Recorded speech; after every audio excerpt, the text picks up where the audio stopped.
बालेन शाहले एकदम सही कुरा गर्नुभएको छ। आली तास्दाखेरि दोहोरै तासिन्छ, दोहोरै जति सक्दो तासिन्छ।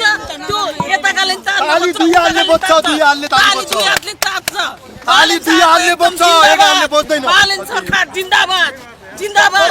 गलत चाहिँ विरोध भइरहेछ, गलत विरोध भक्कै छैन, यो हुनै सक्दैन। ताली आली दुईतिर तासिन्छ। जग्गामा खेती गर्नुभयो होला नि हजुरहरूले। मैले मेरोतिर छलफल गरौँ भन्दै हुन्छ उहाँले। मैले मेरोतिर तान्छु आली, छिमेकीले आफूतिर तान्छ आली। बिचमा त्यो हुन्छ नि, त्यो बिचमा जसले पनि आफूतिर तान्न खोज्छ के, त्यो दोहोरै भइरहेको के। भारतले तानिराखे, नेपालले तानिराखे। त्यसमा भारतलाई मात्रै दोष छैन, नेपाललाई मात्रै दोष छैन, तर दोहोरै भइरहेको थियो। बालेन सरकार जिन्दाबाद भन्न सक्छु म। बालेन सरकार जिन्दाबाद। तर दुईतिरै भएको छ, दुई हात। एक हातले ताली बज्दैन, एक हातले ताली बज्दैन, एक हातले ताली बज्दैन। दुई हात चाहिन्छ ताली बन्नको लागि। बालेन सरकार जिन्दाबाद। के गर्छौ गर, के गर्छौ गर, म मर्न तयार छु बालेन सरकारको लागि।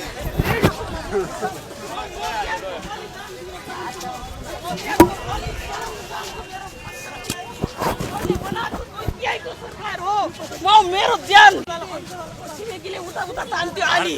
तपाईको खेतको बगैँचा हो र सीमा तपाईको खेतको बगैँचा? बीचको आँठा, बीचको आँठा, बीचको बारीसँग तुलना गर्न मिल्छ? बीचको आँठा यत्रो भएर हुन्थ्यो, यत्रो आँठा तास्दै यत्रो बनाइन्थ्यो हामीले। मैले मतिर च्याप्थेँ, उसले उतिर च्याप्थ्यो, मैले उतिर च्याप्थेँ। तपाईको खेतबारी हो र भनेको क्या? खेतबारी जस्तै सिमाना आली हो, एउटा आली हो र म बालेनको अन्धभक्त हुँ ल। केही भन्नुहोस्, अन्धभक्त भने भन्नु ल। युवाहरू किन म नेपाली हो, नेपाली हो। पोखरेल चेली हो, पोखरेल चेली हो। म भारत हो। सरकारले भन्नुहुन्छ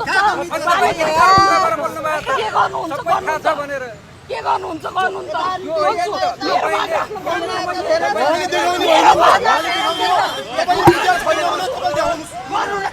जनताले देखाउने, सरकारले देखाउने हो।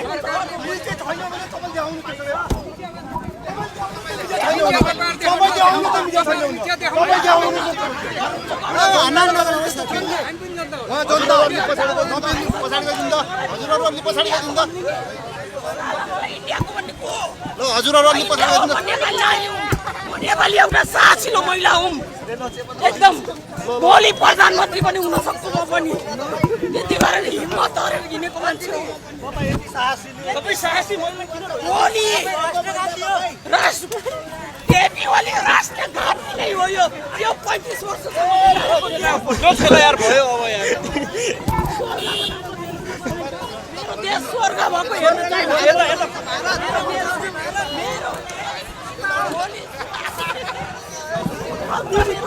यस्ता कानुन चाहिए किन। केपी ओली मर्छ साला, अब मर्छ त्यो। केपी ओली छोड्यो भारत। यो सब केपी ओलीले अब कति भएको छ त बालेन सरकार आएको। बालेन सरकार आएको कति भएको छ? 35 वर्षसम्म, 35 वर्षसम्म बिग्रेको देश अहिले 2 महिना पनि भएको छैन। किन यत्रो विरोध गर्छु भन्नेलाई किन खुट्टा तान्ने? सरकार किन यत्रो भोट दिने जनताहरूले अहिले आएर विरोध गर्ने बालेनलाई, अहिले विरोध गर्ने? दुई दिएको सरकार अहिलेसम्म ल्याउनु सकेको थियो। हामी देश बनाउन चाहन्छौँ। बालेन ठाउँको ठाउँमा म पनि उभिन सक्छु। भोलि म पनि प्रधानमन्त्री हुन सक्छु। त्यो लक्ष्य बोकेर हिँडेको महिला हो म पनि। हो त्यो सत्य तथ्य, सत्य हो, सत्य हो भने नि। मैले दुईतिर आली तासिन्छ, ताली आली। मैले मेरोतिर तास्छु, म नि गाउँमा खेती गरेको मान्छे हो। मैले मेरोतिर आली तास्छु, छिमेकीले उतातिर। म नेपाली नागरिक हो, एकदम नेपाली नागरिक हो। बालेन शाहलाई त्यो